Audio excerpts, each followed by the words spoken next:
People who've had a something is very wrong here and I need to leave feeling but stayed. What happened? In 5th grade my math teacher made me and another girl stay after school. He said we did too well on the test. We must have cheated. I always got a weird feeling around him, but when it was just him and us, he was actually smelling our hair. When I finished my test, he told me to leave. There was no way that I was going to leave him alone with the other girl. I told him my dad said I had to walk home with the other girl. The teacher said I was lying. I was. But I told him to call my dad and tell my dad that he thought his daughter was a cheater and a liar. My dad was super friendly but built like a grizzly bear. He let me wait for her to finish the test. What a horrible man. Glad you kept the other girl safe. You did a good thing.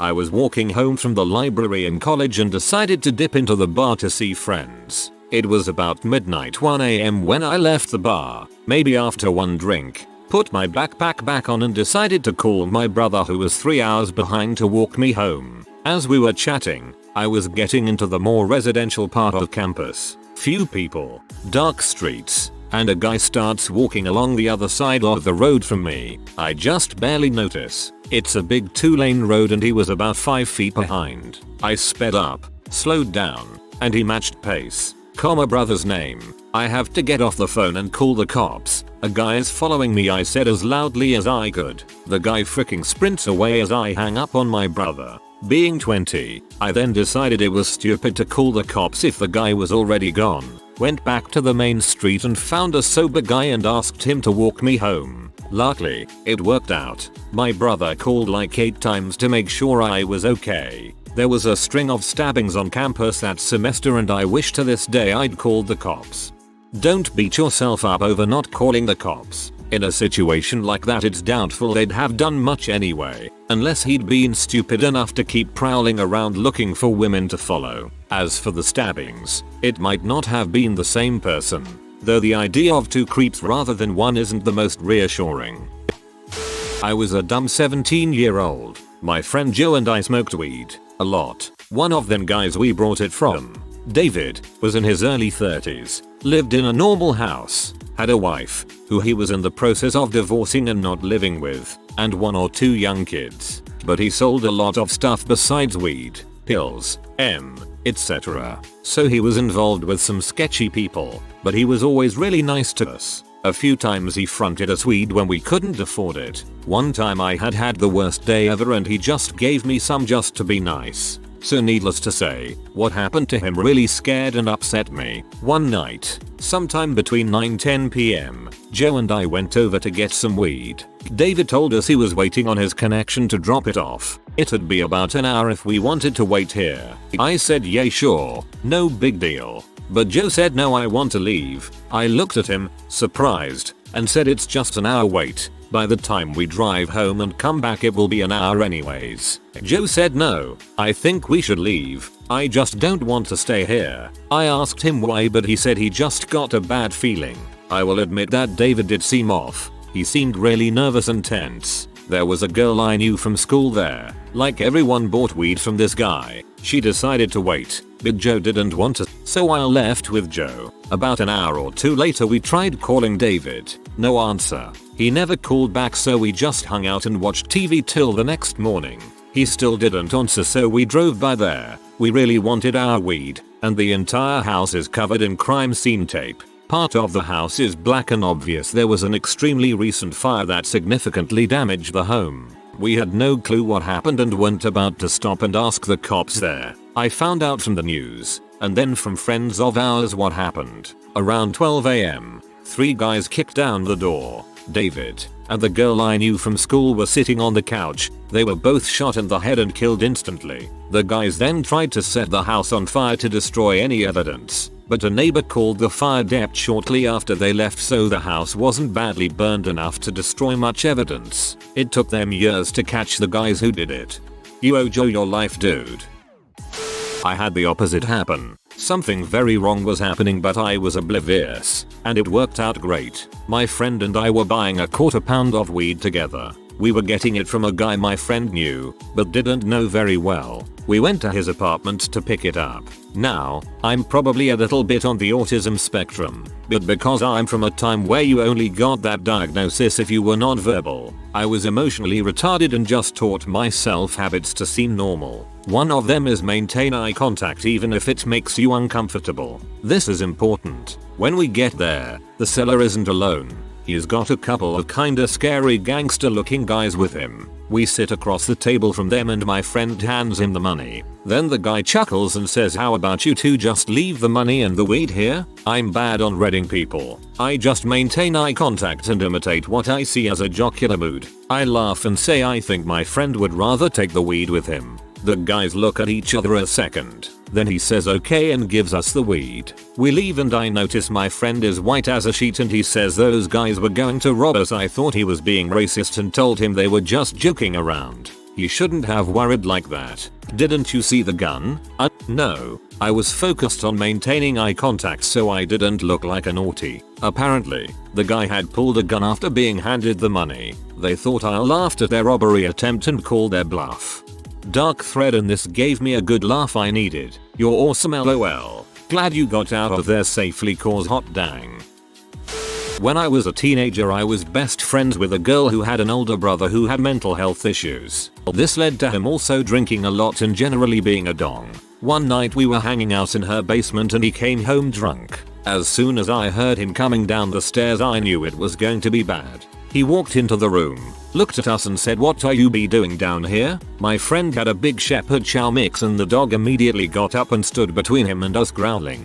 My friend yelled for her dad and that set her brother off. He lunged at her and the dog grabbed him by the arm. Suddenly I was trapped standing on a couch, up against the wall. Her brother is on the ground kicking at the dog. The dog is clamped down on his arm and not letting go. My friend is next to me screaming for her dad. Dad rushes in, tries to separate them to no avail. Her mom had called the cops from upstairs, not the first time, and they show up. I crap you not. The second the cops came the dog let go on his own and stood in front of my friend again. Cops arrest her brother and her dad drives me home. I never went over there again unless she could promise me he wouldn't be there. Meanwhile my dumbass inbred Pomeranian rescue just barks at me when I get home like I'm the intruder. Then barks at me when I leave like it's a major inconvenience for her.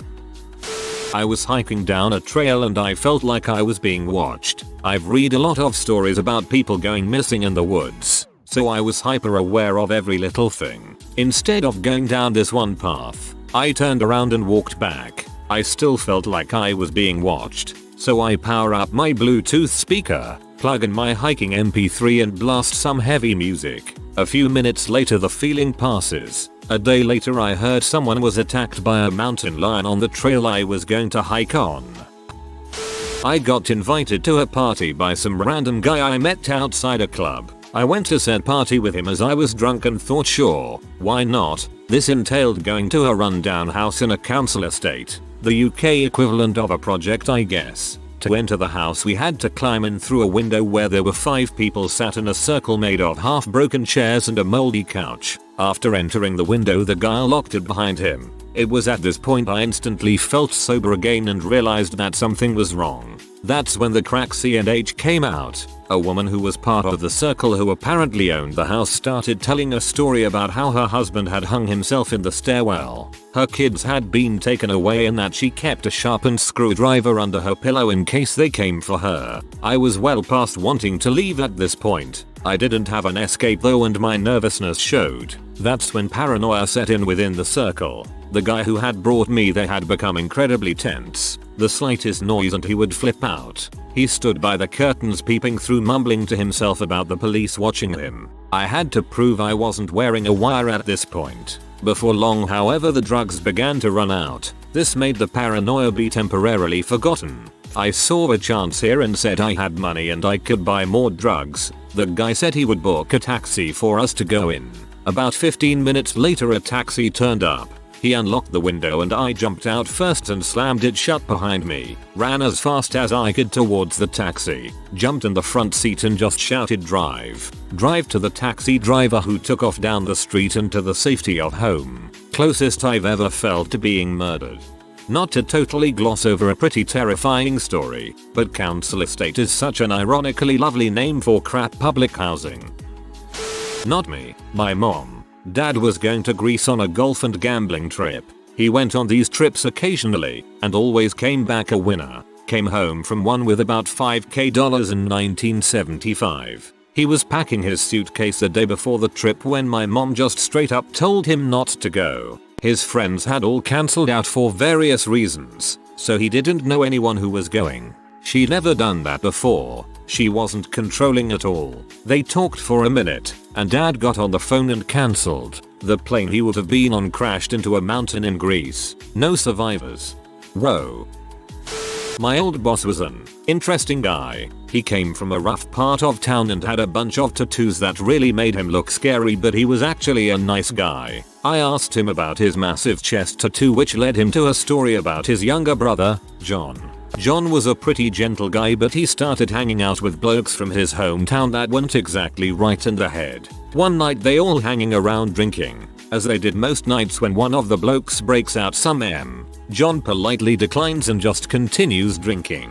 The energy was getting really weird, guys breaking windows with their bare fists, bleeding all over the place, verbal abuse being hurled, just an all-round wonderful atmosphere. At one point someone broke out a tattoo gun and started doing home jobs. John really wanted to leave but couldn't because he was quite drunk, so he had to stay. Someone ended up spiking his drink, so while he was blacked out one of the guys tattooed a swastika on his forehead. If someone did that to me, I'm pretty sure I would murder them. My cat died. I was away for a week, in another country. I never usually worry about my pets like that, but 2 days in I was finding myself thinking about my cat more and more and being increasingly concerned about him. Few days in I was having dreams of me going back home in a rush. Instead, I stayed and thought I was projecting the stress of spending the week in an unknown place with people I didn't know a lot yet, and just missing my cat. Now that cat had come to me from the street, so whenever I left for a few days that's where he'd spend his time. He would only respond to my call but not my friends, so I had no one to send to check on him. When I finally came home I just rushed to all his spots and called for him. I did that almost every 2 hours when I was not working, for 3 days, including at night. Found him 3 days later, hardly breathing, but walking. Took him to the vet in a rush. Turns out he had cancer and the tumor pushed against his lungs, etc. In the past week, something had broken and was filling his lungs with liquid. Had to put him down. I'm just glad I found him and he didn't die alone on the street. I would like to think that he held out until you got home so he didn't die alone and you would have closure. Cats are smarter than we give them credit for. I went on vacation for 2 weeks. First night I got home, my cat died in his bed, peacefully. I like to think that he waited for me.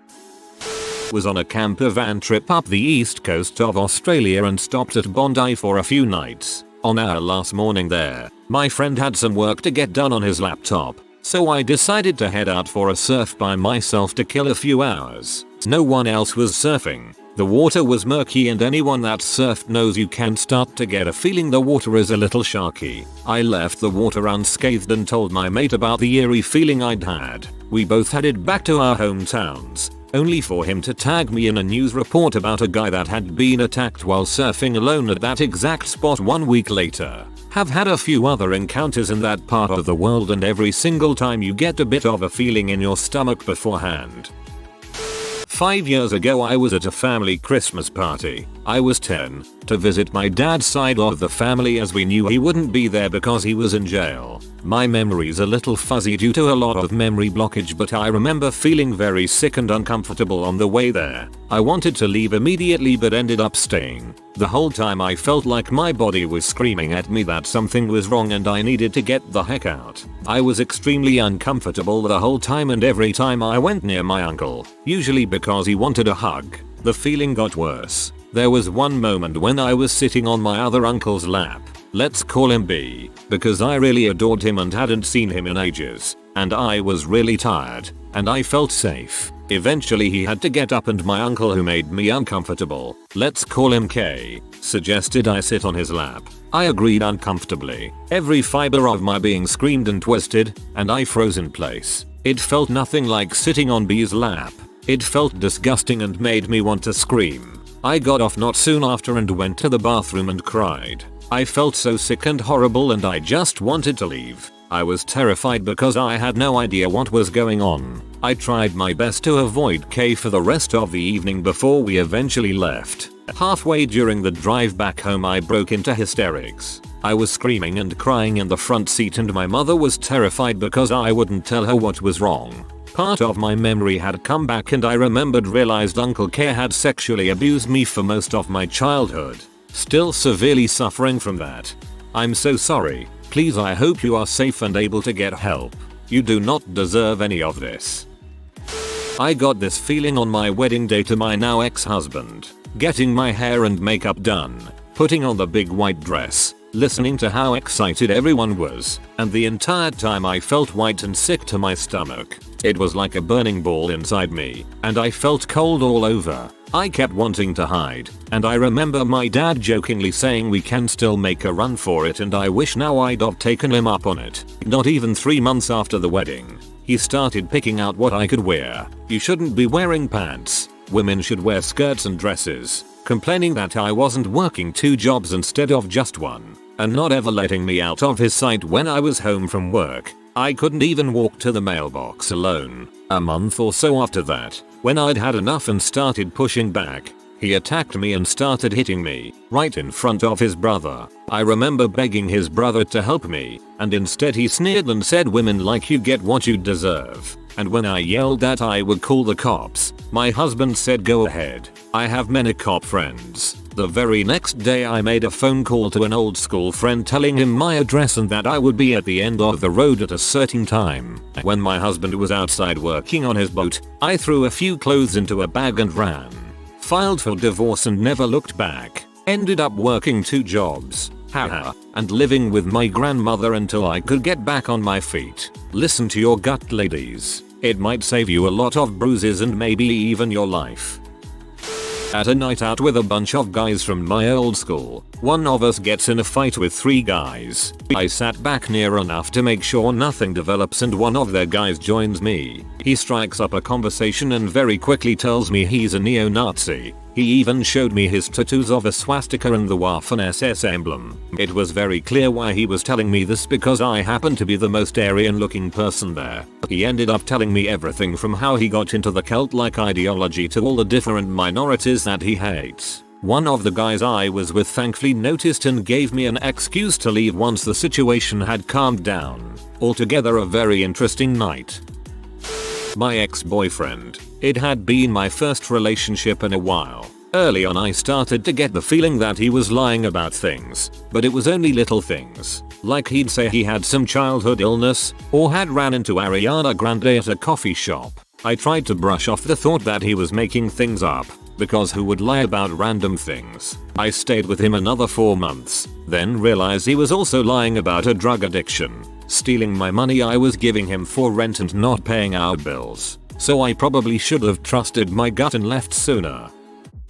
I was living with a friend and her family. She and I were besties through high school, but had grown distant over time. She started hanging out with a different girl and got heavy into drugs. She was going out with that girl and I usually would tag along to take care of her. But that night I had a funny feeling and decided to stay home. In the middle of the night her mom came in my room and said they were in an accident. My friend was in a coma 4 weeks and has been suffering from debilitating diseases ever since. The other girl had to have a hip replacement. When I saw the pictures of the car I knew I would have died. The whole rear end was wrapped around a pole and crumpled. To this day, if I have a gut feeling, I listen to it. I used to work at a theme park as a food and beverage supervisor. This was about 10 years ago. I knew the place like the back of my hand because I grew up in the area and went a lot as a kid, and had been working there about 3 years. During the quiet periods of the day we would take it in turns to go for a cigarette break. Our nearest break area was past a nearby roller coaster. On my way back from one break I stopped mid-stride and looked down at this coaster going under the path. That didn't sound right, I think to myself. I check my radio is tuned in, and press on back to my food outlet. 20 minutes pass and I've forgotten about this when there is an almighty thud, the lights flicker and in less time than it took to check the fryer settings were okay my radio lights up, chaos on the waves. I hear amongst the chaos echo 4, code 11, section 8, which roughly translates to what's his name. Serious incident. Emergency service access only. Section 8. I respond received. On it, we shut everything down and start redirecting customers around the area. That roller coaster had crashed. 2 people died and 3 are now permanently disabled. That turned out to be a rough day. I worked with a girl when I was 18. She was 4 years older than me, and we came from the same small hometown, so knew some of the same people. I quickly understood she was not a great person. Narcissistic. Loved to pit people at work against each other by spreading rumors. Backhanded compliments. Dominated every conversation by turning into something about herself. You probably know the type. She didn't like me because I ended up explaining her behavior to our boss after she tried, and failed, to get me fired over a rumor she created. She didn't last long, thankfully. People caught on, and they knew me well enough to trust that I'm a decent person in that regard. Fast forward to my later 20s, back in my hometown. She walks into a bar with my friend. We are awkwardly polite. The night wears on. Drinks, we get to talking and are actually laughing together. It seems like the past is distant. I say I'm going to leave. She looks directly into my eyes and asks if she can come with me. It was like looking into the eyes of a demon. Every hair on the back of my neck and forearms. Heart rate increased. Cold sweat and the blood drained from my face. But, drunk me, severely lonely from previous years, thinking only of that night's chemistry, said yes. Told myself it was just the anxiety of such a physically attractive woman asking to come home with me. We ended up dating for almost a year. I have never been more physically, psychologically, or emotionally abused, cheated on, and just destroyed inside. It was severe. My cat's hair started falling out from the stress in the home. He's been a happy, healthy chunk before and after. Don't worry, I won't go into details. But, it was ugly. I was so turned around as a male abuse victim that I had been gaslighted into thinking I was an abuser. I finally got out, but had to do it alone. With narcissistic abusers, they tend to look for people they can use, that have something, that are unique, stand out, etc. People with potential. I made myself seem thoroughly pathetic. What a person like that would think is pathetic. And she casually moved away and found a new victim. We still shared some friends and she had convinced most of them that I was a bad person. But in time her nature hurt all of them. And while I had moved on and made new friends, they slowly trickled back into my life and related their own horror stories of her. Ultimately I became stronger and grew in many ways from it, and can even trust. But I'll always have to struggle with thinking no one is ever interested in me, so not picking up on it, and confusing boundaries self. Respect for hurting my partner and potentially causing a serious altercation. That night in the bar I should have just left. Every sense in my body told me to get away from her, but I stayed.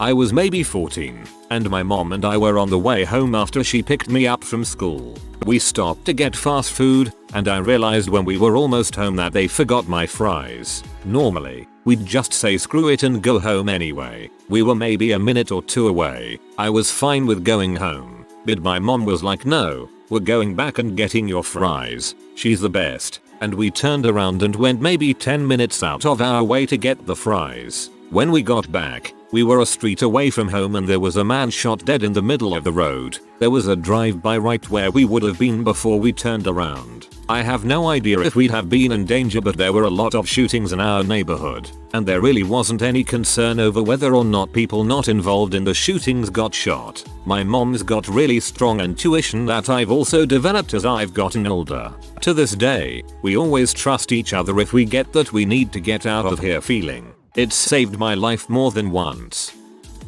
If you are new to the channel, you can subscribe. I publish new videos every day.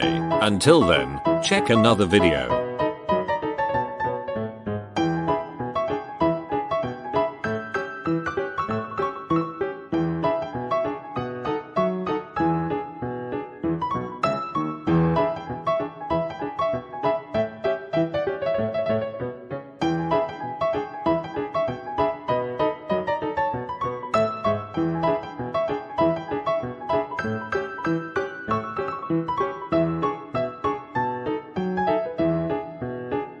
Bye for now.